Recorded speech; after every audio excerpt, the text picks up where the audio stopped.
Last but by no means least, let's have a highlights of the weekend where we think of things that mildly amused us or beyond from the weekend's action, and then talk about them. It's as simple as that. Matt, what have you got for us? Well, originally I was going to be really boring and go with I'm a massive Gylfi Sigurdsson fanboy, so just him getting his form back, he played really well, he scored a beautiful free kick. And then I remember the news story I read yesterday, so I'm going to go to Barnsley, as you do with all good stories start. Basically, a fan went to the toilet at half-time at Barnsley on Saturday and fell asleep.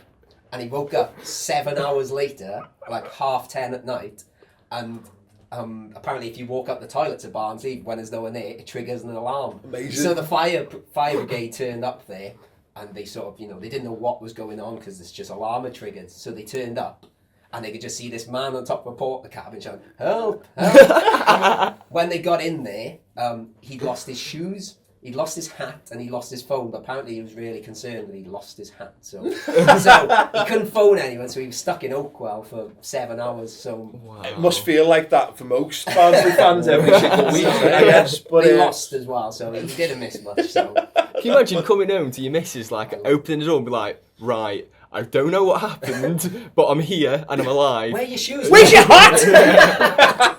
Your granddad left you that hat. I really thought there was a potential for that. Do you remember that Charlton advert that did the rounds? It was last summer, or it was scoring at the Valley, and they faked it like a couple sneak in to have sex on the halfway line. I like the fact that he had access classic to the Charlton. Classic Charlton, yeah.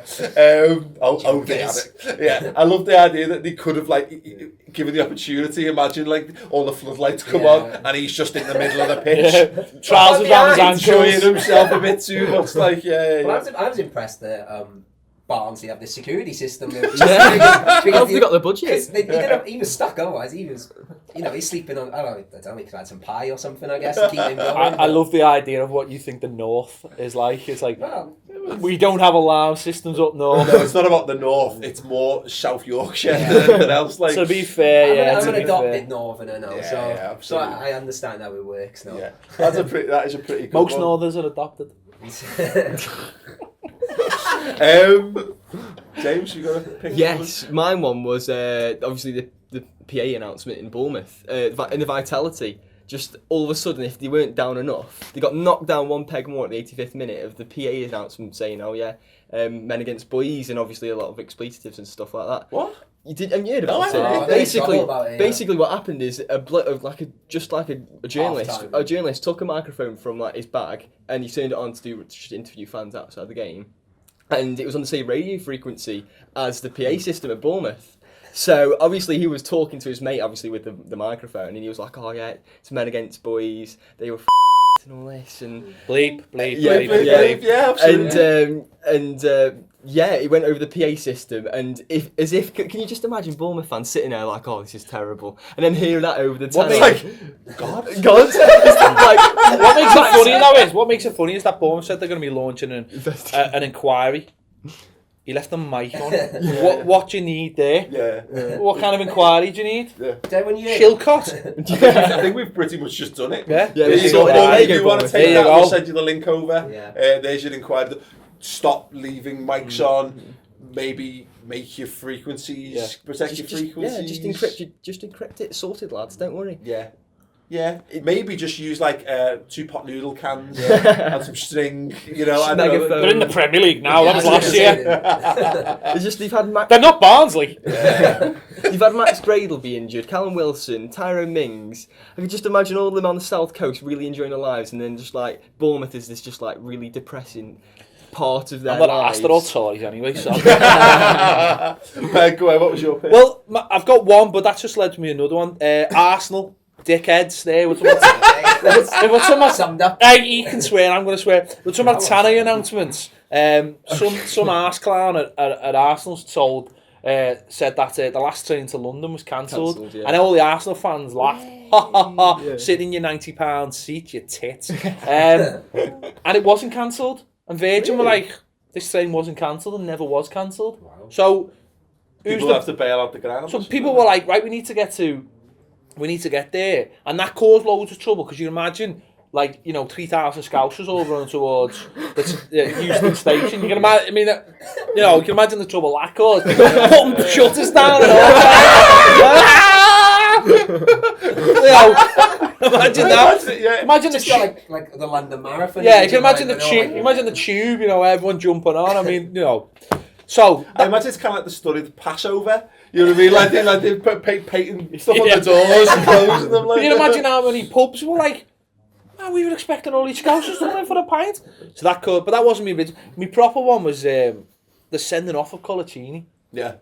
Are we sending people off now for shoulder badges? A shoulder badge? It is just a shoulder badge. It is something that happens all the time. He gets sent off, it's a penalty, and it changes the course of a game. He literally just... He's going for the ball and he just makes sure he puts his body in between the player and the ball, and it's nothing. And if that's a sending off in football, then we're finished. Yeah, as a species, because you're Welsh. Fair play to Allardyce though, because he did come out and say like, he's an Evertonian. He's Welsh. Yeah. Fair play. I thought Fletcher was going to get his toe on that ball and take it around. Yeah. Well, maybe he was, but it's a game that, for me, Semi-contact. that it's a context. And for years and years and years, we have seen, how many times you see when the ball's going out for a goal kick and the player gets himself in front of it and makes that's obstruction. Yeah. But see, I'm bringing him round. I'm bringing him round. He's got the fella from there. Wasted media. He's got the fella from Barnsley's hat on. And he's With a little it's all falling into plan. Yeah. He done the Tanoy announcement. He's got the hat. Yeah, great. Telling So you, yeah, I'm a so monster. I agree. The degradation of old school footballing values. Do you know what? No, listen. The shoulder badge is the last If I'd thing, walked- though, if isn't I'd it? walked his in- last man was But if I'd this. walked Yeah, in, if I'd walked in and said he threw an elbow in his face, then you could. But anyway, Kaiser Soze, you pack it in. But for me, it's just a old school. I love the fact that this is your highlight. I'm quite upset about it. For I am, Yeah. but I am, because this is for me where football's going. It was nothing. I just thought it was nothing, and yet it's changed. Anywhere else on the pitch, I agree with you. Well, there you go. Yeah. There you go. But I'm saying he was the last man. He's going on Fouls the are goalie. fouls. A foul doesn't matter where you're on the pitch. If Yeah, it's a yellow card I in the middle of the believe- pitch, it's a yellow card on the end of the box. It's a goal scoring opportunity though, isn't it? It was Fletcher. Of course, it wasn't a goal. Don't talk nonsense. We played him next week. He'll bag it at us. He did score a pretty nice goal in that game. yeah, he actually. did. Yeah, it was the third goal. I switched it off in disgust afterwards. Colaccini sent off. Good day to you, sir. Went back and watched me 80s football VHS. Yes. It went back and watched me Dogs of War mid-90s. Schumacher blasting through them. What's his name? The exactly. French player. Yeah. So my one, I have a guess who it centres around. Jamie Vardy. Jamie Vardy. No. Klopp? Yeah, Klopp. Yeah. That is celebration, which if we'd won that game would have been the best thing ever, because he literally jumped 3 meters in the air and did That some pace sort the of echo. mad flurry of fists, which was just incredible. Tonight, boys, we dine in hell. Yeah, literally. I or absolute famous. yeah, absolutely. I absolutely loved it. Yeah, so I want to see more from that. And look, I was a big fan, and we did a Deadline Day show a few years ago. I think you were there. You were there for that one, and we celebrated with the Brendan Rodgers double fist pump, which was always a bit understated. But I just, you know what I love? What I love about football is when people go nuts to things that you would go nuts to yourself. Like Diego Maradona in '94, but it's why I can't stand Mario Balotelli, because I love the notion of well, does a postman celebrate if he delivers letters? He does deliver letters, which helps. But also, it's like, you humorless tit. Actually, you know what I mean? When was the last time you got up at 4 o'clock in the morning? Yeah, no bed. This is it. I really want to see. I love that passion. And like I said, I'm not like Brendan Rodgers didn't lack passion, but your manager steaming down the touchline. I like it when it seems genuine, and it did seem genuine. My all-time favourite passionate celebration is actually Brendan Rodgers when in the playoff semi-final and Darren Pratley scored from the halfway line to make it 3-1, so we're going to Wembley. And Mark Gower was running up the line going, yay! And Brendan Rodgers Sprinted. Yeah. He celebrated when he I've knew it never was seen- safe. You know, but he was a much bigger fella them days. Oh, as yeah, well. oh, Not yeah. in height, No, but you know, definitely.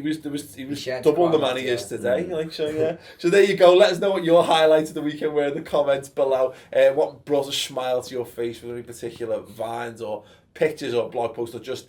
You know, really anger-inducing tackles in football matches that really... Or just the Middle Eastern conflict. Absolutely, yeah, by all means, let us know all of them in the comments section underneath. Give the video a thumbs up. Do subscribe to the YouTube channel as well. And, of course, check these guys out on Twitter. Of course, go check out Toffee TV on the YouTube channel. And, of course, the MLS show as well. If you want to keep up to date with what's happening over the pond, it's all kicking off. Oh, it's all kicking off. All kicking all off. kicking off. Anyone would think it's football. Decisions, Anyone would think it's football. Everyone would think. I say that, I think they need to work on that. You've got like Super Sunday and then it's followed by Decision Day. Decision Day. Nice Am I going to bother watching this or not? No. Yeah, it's a bit after Super Sunday did no one any favours. Check out Los Burrs as well, as in Matt's got his 200th ground visit. We're all going to Grimsby. Super Grimsby. Unlucky, mate. Yeah. And of course check out Read Aston Villa as well for all your latest on Aston Villa, and which is actually going to be really interesting. Yeah. And not that it's not normally interesting, but Let's be in honest, a wider, it's not really in interesting. a wider sense. Yeah, it's going to be fascinating kicking off and seeing who's going to be replacing Tim Sherwood in the coming weeks. And you know what? Why not check out Redmen TV as well? Because there's other people on there other than me who occasionally make it good. Anyway, thanks very much for watching. Ta-ra.